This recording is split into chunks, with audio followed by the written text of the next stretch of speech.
Өткенде ана самсаның жалғасын адамдар сұрап жатыр ғой, жалғасы не болды деп, сіз өзіңіздің аузыңыздан естіңізші. Негізі мен камераны байқап қалдым ғой. Иә. Камераны байқамағанда оның жалғасын айтып қояды. Абай түсіріп отыр еді. Иә.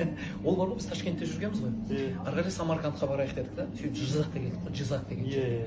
Ту, ана жердің самсасы бал ғой негізі. Біздің Талбакияны білесің ғой? Иә. Мұрты бар кісі ғой енді. Қай жерде жақсы самса бар екенін сезеді ғой. Бүйтіп самсаханалардың жанынан келе жатырмыз ғой және. Жақсы самса сататын жерге келген кезде мұрты тұрып көрсетеді ғой міне. Осы жерде дегенде де самса. Тоқта осы жерге, тоқта деді ғой мұрты. Сөйтіп тоқтадық және. Кірдік ішіне, кірген кезде бір таң қалатыным бар ғой. Бірінші ассалаумағалейкум, қалайсыздар, yaxshimisilar, charchamayapsizlar, samsolar yeganmisiz deydi ғой, samsolar bormi desam, bor aka, bor deb kirgizadi ғой. Сөйтеді де жаңағыдегі қой алып өтеді ғой алдыңнан. Семіз қой. Ана қойды бар ғой, 17 рет клеер шампунмен жуған ғой.